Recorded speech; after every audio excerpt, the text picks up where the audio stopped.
Okay, today, magandang araw, magandang umaga, hapon, gabi kasi I don't know if what time is it there in your specific area. No? Kung saan man mapunta itong video, today I will tell you about the engagement rate, the boosting, the interaction beyond likes, the encouragement comments, and of course the share. So, to make it short, parang this video is intended for the engagement rate niya, kung paano ba mabuboost yung interaction between you and your followers and of course in the audience. So, kamusta mga kaibigan or kamusta friend? This is Bits. Ito ang iyong Facebook marketing coach. So, I'm glad that you're focusing on your engagement rate, no? So, kailangan natin talaga mapataas yung engagement rate. That's a super smart idea na doon tayo mag-focus muna as a starter or a small content creator. No, we need to focus on more on the super smart move, which is the engagement talaga. Unahin talaga natin yung engagement natin. The engagement is focusing on more on like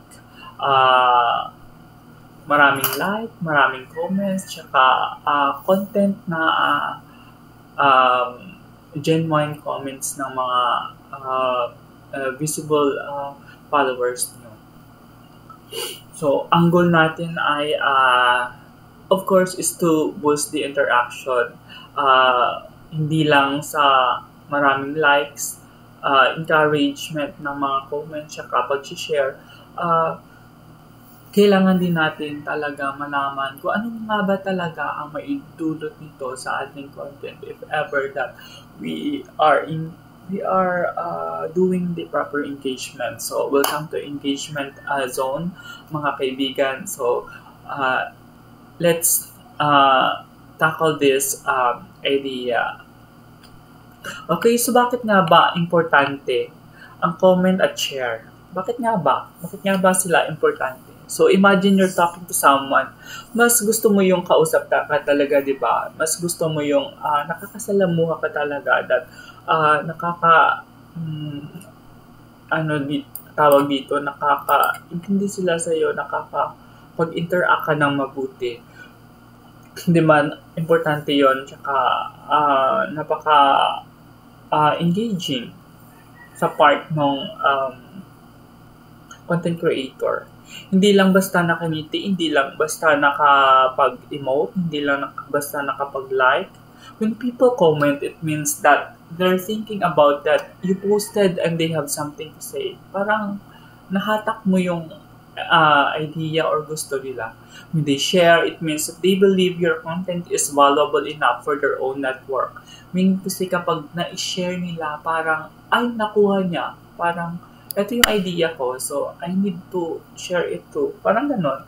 That's the huge compliment, of course, for your page. Para rin yun sa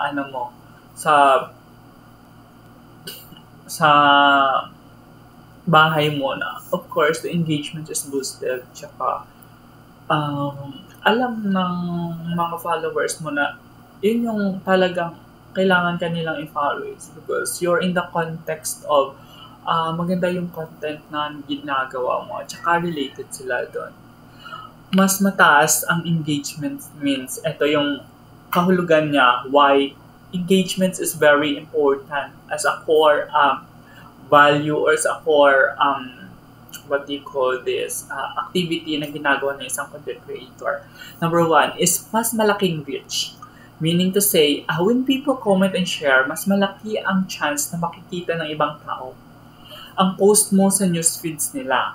Facebook loves high engaging content. Yun yung gusto-gusto ni Facebook. Yun yung gusto-gusto ni Meta algorithm na kapag marami yung engagement, hinahatak niya palalo yung mga tao to engage in your page, in your idea.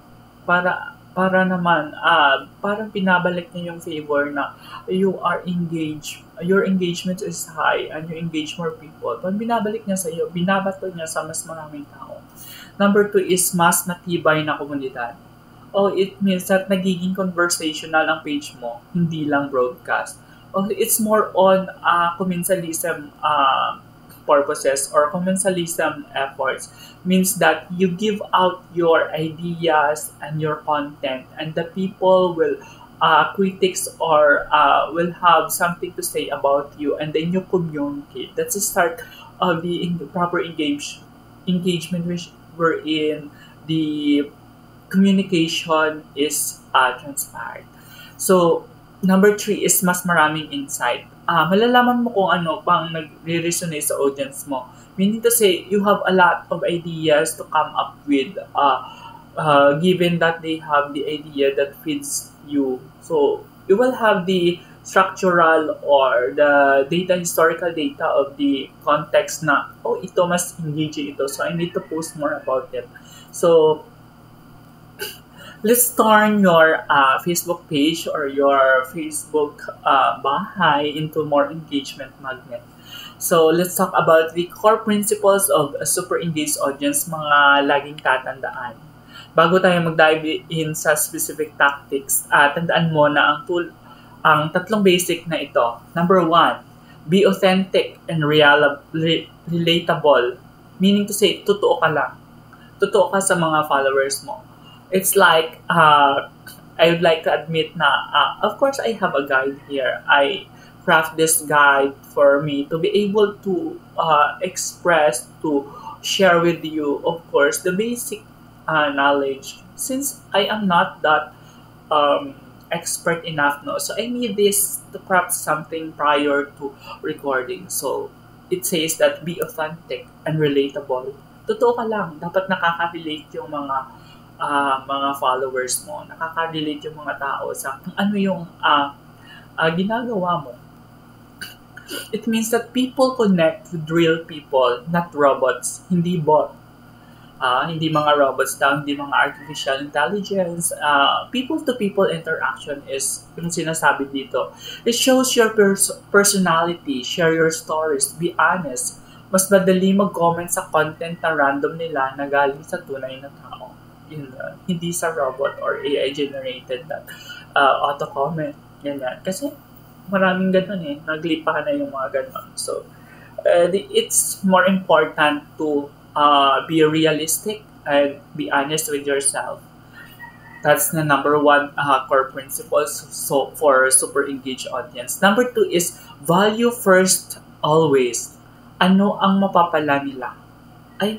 Ano daw yung makukuha nila sa content mo. Tulad nito, I'm sharing something so that you will know what's the basic core principles for super engaged audience. So, whether it's entertainment, information, inspiration, or a solution to a problem, make sure your content gives something valuable to your audience. Walang magko-comment o magsishare kung walang sense ang pinopost mo. Tama nga naman. If my content is baseless, if my content is no use, if my content is hindi siya entertaining, of course, wala din namang tao mag-i-engage yan. Sasabihin lang nila, ay, walang pulos yan, or in our native dialect, no, wala pulos yan, or wala yang halaga. It gives nothing to us in return. So, we don't have to engage with that particular post. Yun, dapat yung content is, it must have a value. Must have a value and ano bang mapapala ng user mo for that. Next is the number 3 is the call to action. The call to action or CTA, don't be shy, huwag ka mahiya. Tulad ko, nahiya ako honestly, but for the sake of my content, sabi niya dito, for the effective core principles for super engaged audiences, dapat huwag tayo mahiya. Don't be shy. So I'm still developing my skills towards or in front of the camera because I'm camera shy. I'm not used to it. So bear with me. Sabi dito, di ba? Huwag kang magdalawang isip, magtanong ka. Hindi alam ng audience mo kung ano ang gusto mong gawin nila unless you tell them. Tama nga naman, hindi ka makapag-communicate kung hindi ka nagtatanong. Always include a clear and concise call to action plan. Gusto mo ba sila mag-comment, mag-share, mag-tag? Sabihin mo. So, katulad niya, no, is there parang portion ng video, follow and share, parang ganyan. May nakita akong ganyan na sinasabi niya sa ending niya is follow and share. So, napaka meaningful since for that short message, follow and share, after that video, the user will decide or the viewers will decide if the content is engaging, if the content is useful to them. They have to follow and share. Kasi ni-remind mo what to do. That's the called call to action. So there should be authentic and relatable topic. Magpakatotoo ka sa topic mo. Number 2 is value first always. Ano ang mapapala nila sa content mo? And next, number 3 is the call to action. So our next strategy is that practical strategies to boost comments and shares. Paano natin gagawin yan? So, of course, ask question, the easiest way to start the conversation. Siyempre, magtatanong ka. Tatanungin mo sila kung ano yung practical strategy, ano yung mas effective na strategy para maboost yung comments and share. Siyempre, you have to raise a question. Okay, basahin natin. This is probably the simplest yet most effective way to get comments. Huwag lang yung yes, no questions. Ask open-ended questions that encourage long response. For example, this one, relate to your content down, sabi niya. Kung nag-post ka about new product, itanong mo, anong feature ang pinaka na-excite sa product na pinost mo or saan nyo siya gagamitin? What's the purpose? What's the purpose of the product? Yun. Next is relate to their experience. Anong best tips nyo for topic? Sino ang nakaka-relate sa ganyong feeling? Ganong feeling, di ba? Tapos, next is the open-ended prompts. Instead of, do you like it? Or gusto mo ba ito? Try nyo namang sabihin na, share your favorite memory about sa mga bagay-bagay na ginawa mo. Parang ganon. You need to share something about the topic na ginawa mo. Or i-engage mo yung users na kung nagustuhan ba nila yung ginagawa mo. So, here's the example prompt pa. Anong say nyo dito, mga ka-Facebook? Ganyan. Parang, you have to ask them something that they have to answer you back. Another example is, sino ang nakaka-relate sa kwentong ito? If you're giving stories or kwento, of course, you have to ask the users kung nakaka-relate sila. Like, on my photo posting, I openly asked the audience if they have a relatable experience with regards to my posting. Mas mabuti pa siguro mag-English ako. I'm a little bit fluent kumpara na mag-Tagalog ako. Next, kung bibigyan ka ng isang superpower, ano yun at bakit? Can be fun and cut off topics sometimes just to break the ice. Kung superpower siguro ibibigay sa akin, I would prefer to be famous kasi I don't need to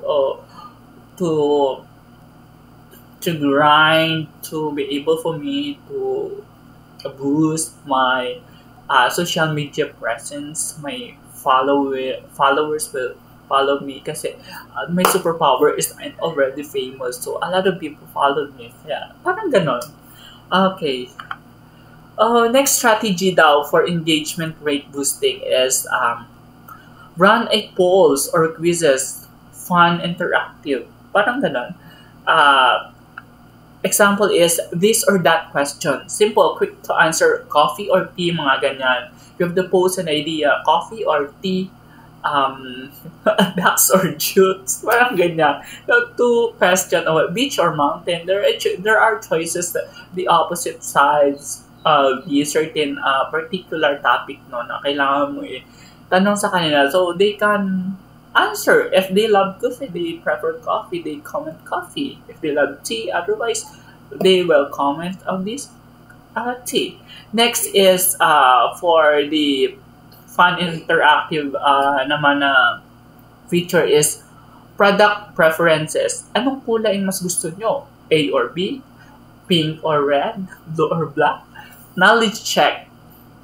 So, tatlo yun, no? These are that questions, product preference, and knowledge check. A simple quizzes related to your niche. Which of these are? It depends sa topic nyo.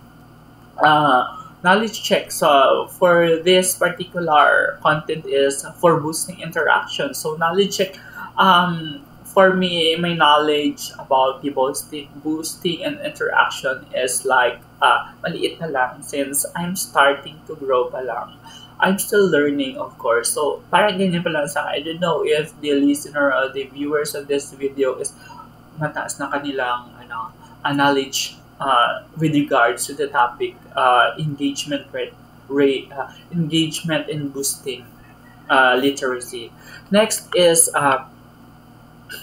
encourage user-generated content or UGC. Let them shine. Yung explanation nito is let your audience be part of your content. Pag pinapakita mo ang content nila, feel nila they valued. Oh, so if you need to encourage other users also, no, to be able for them to uplift their mood, maging inspired din sila to create more because you encourage their work. Ganun pala yun. Now I know. Some of the example of this encourage user-generated content or UGC is that ask for photos, videos. Share a photo of how you use your product or ipakita nyo ang view nyo today. Oh, ganun ba? Run contest. Make sharing their content with a specific hashtag an entry requirement. Ganun ba yan? Feature them. Regular feature the best UGC on your page with their permission, of course. Example, look at this amazing photo shared by blah blah blah. Kung sino man yung user na yon. Yun, pwede nyo yung i-share. Tapos i-praise mo yung gawa nila. You can say that, oh my God. Oh, UGC na pala yung ginawa ko. Yung ginawa ko na yesterday was, I'm exploring the Bacolod City. Actually, the video was made by my friend Brick Anasta, the blogger in Bacolod City. He featured a lot of beauties in Bacolod City, the building, the skyscrapers, the high videos, the videos from high above using the drones. It's so amazing. Amazed me. So I shared it, I tag it, I congratulate him for making that awesome video. So, hindi ko nga alam just today by creating this content na that's the encourage user-generated content na pala yung ginagawa ko is UGC. Next guide or for engagement rate is that tell stories, connect emotionally.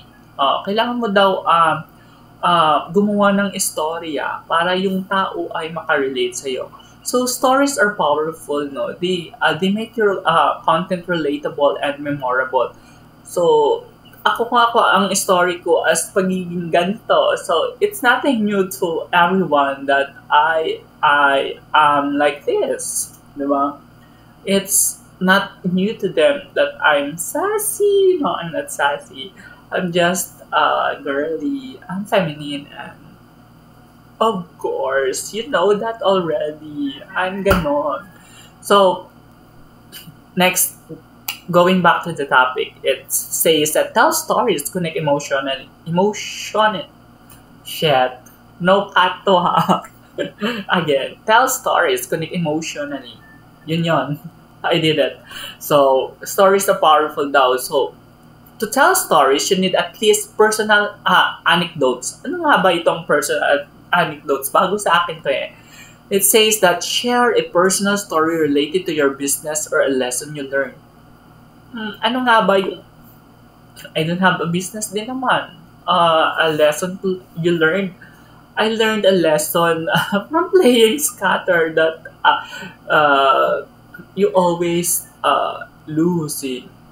You're not winning in playing gambling. So, no for that. Next is behind the scenes. Ipakita mo ipakita ang human side ng iyong brand. Ganito kami sa opisina habang naghahanda ng orders nyo. If you have the business daw, you need to be transparent to everyone that what's behind the scene of that particular success of that particular businesses. You need to see the behind the scene. Not all, of course. It's subject to your privacy din naman kapag lahat pinakita mo. Yung ano lang na kaya lang ipakita. So, next is customer success stories. Share your product or service, help someone. If you have someone using your product, you need to share it. You need to, of course, with their permission. If they don't want their name dragged about your brand or product, you don't have to post them. Of course, with permission, you can post it so that there's a testimonials from others that your service is good, that you're doing great, and they love your service, so that others will copy, what do you call this? Takilikin ang product mo. Yun na lang, mas simple pa. Next is, kamusta ka? Post. Simply check in, kamusta ang Monday nyo? Share naman kayo. You have to interact by asking how they feel, what's the weather, if they are okay, if they're good. Ganun lang. That's tell stories or connect emotionally. That's one key rule for engagement boosting. Next is go live. Mag-live ko daw. Ako, hindi pa ako nag-live. Dapat live ko to eh. It's just, parang walang next magla-live ako. Hindi na ako mag-record kasi with this, I have to edit this and put a watermark on my recorded video. So, next time, I'll go live. So, ito daw, real-time interaction is gold. Yun daw yung gold eh. Facebook live videos get much higher engagement rate. Mali na naman ako. Facebook live video get much higher engagement rates. It's real, raw, and interactive. Katulad dito, raw siya talaga kasi I did not edit it. So, bahala kayo dyan matawa. Kasi nagkakamali ako. Admittable naman ako that I'm not that perfect. No? So go live daw, you need at least to have Q&A sessions, question and answer portion. Have a live session where you answer questions from your audience in real time. Nag-i-interact kayo, syempre. That's a real time. If they have questions about you, sasabihin nila, syempre, and then you reply.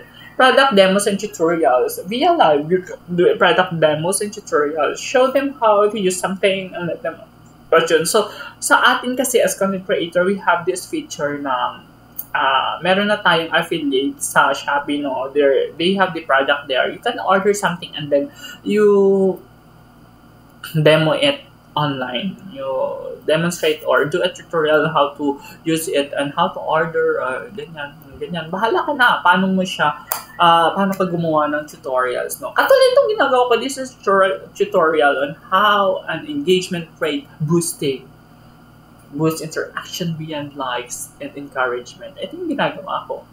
Next is casual chat. Casual lang. Magkwentuhan lang. Kamustahan, session, parang ganyan. Yeah, pwede naman pala yun eh.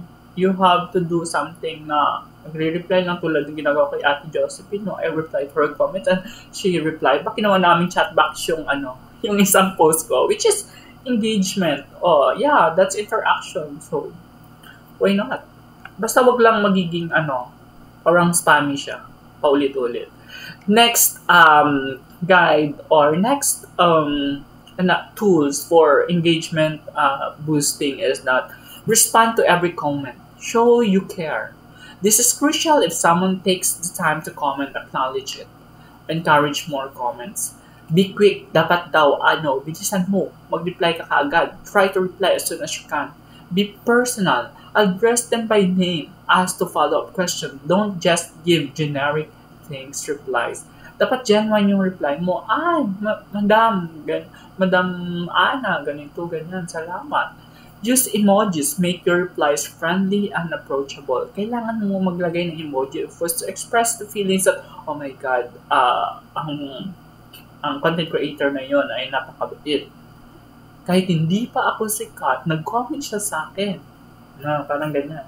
Don't Just like, reply, reply, reply. Even a simple, wow, thanks for sharing. Parang ganyan, mag-reply ka is better than just like.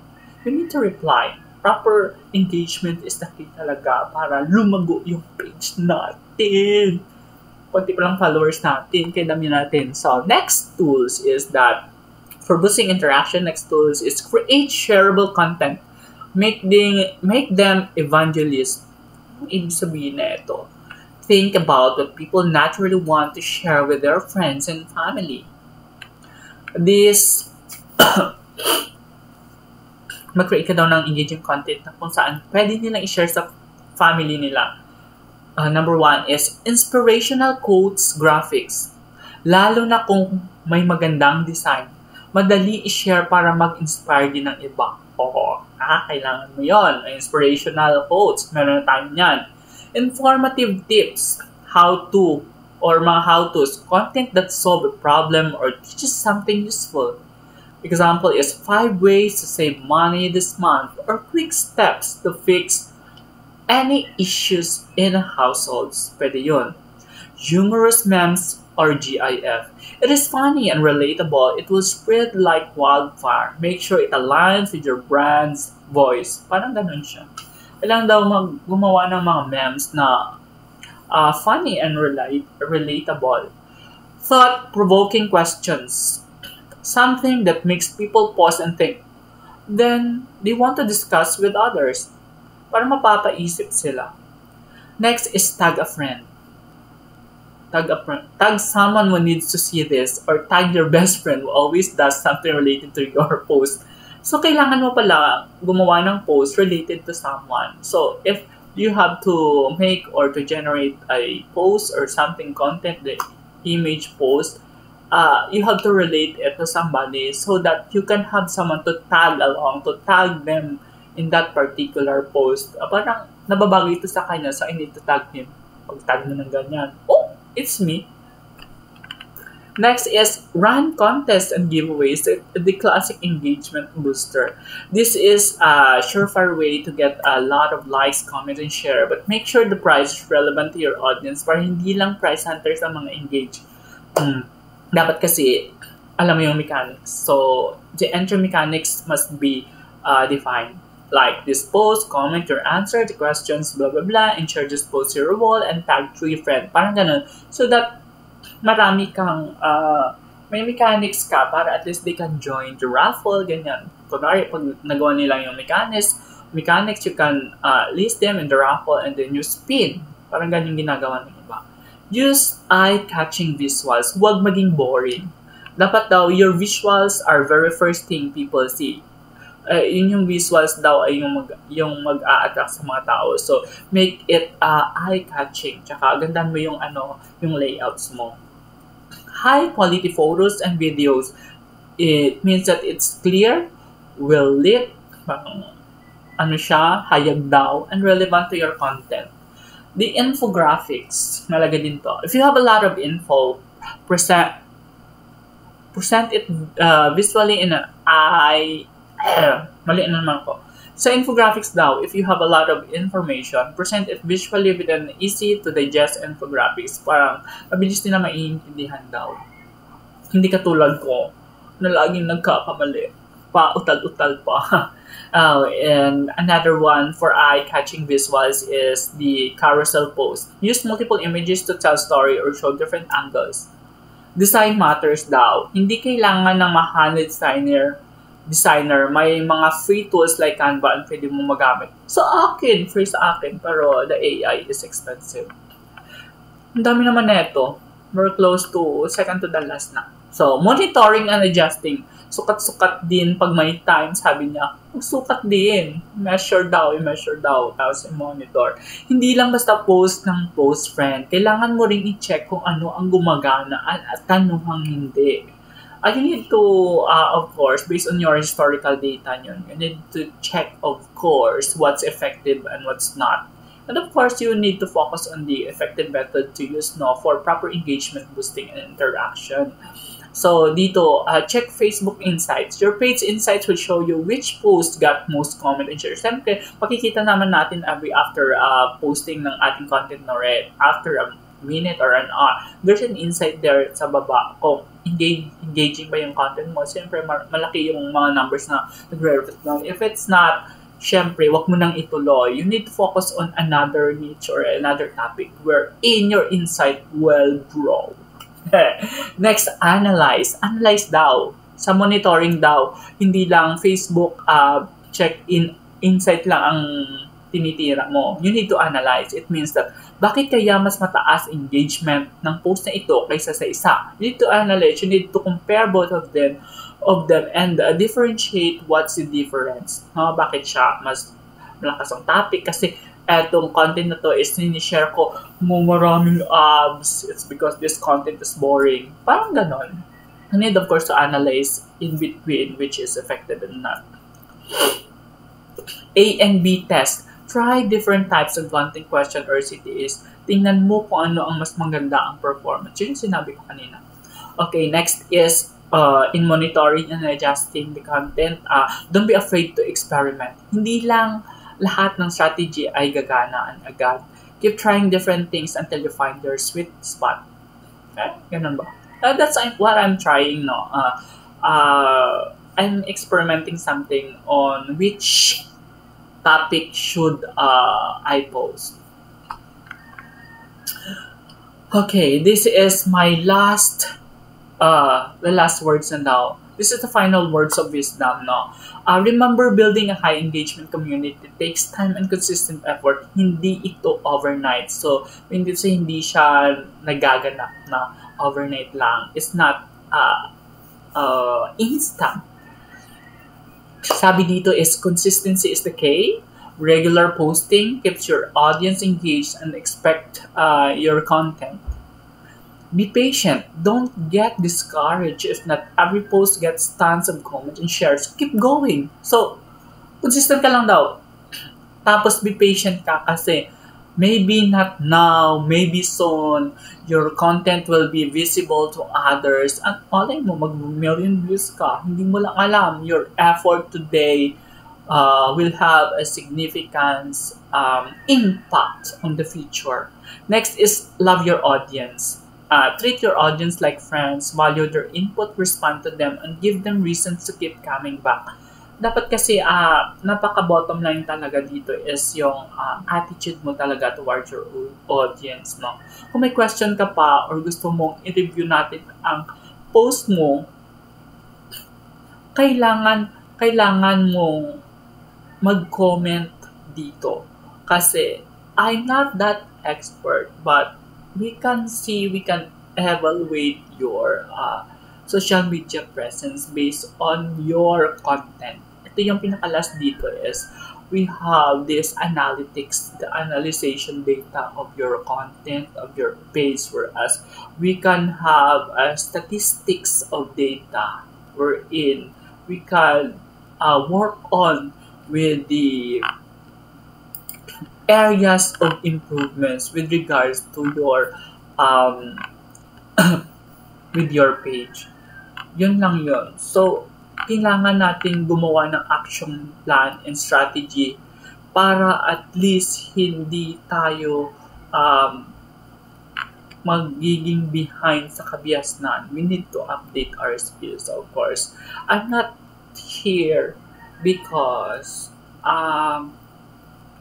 marami akong alam. I'm here because I'm still learning.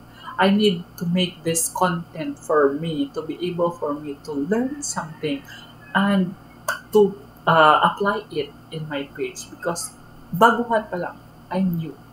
So bear with me and that's it for now, guys. I hope may natutunan kayo sa ating engagement topic today, and that's the engagement rate boosting interaction beyond likes, encouraging comments and shares ng yun lang dapat. We need to be genuine lang and you need to be engaged with our followers. Yun lang naman and your attitude towards your followers and commentators.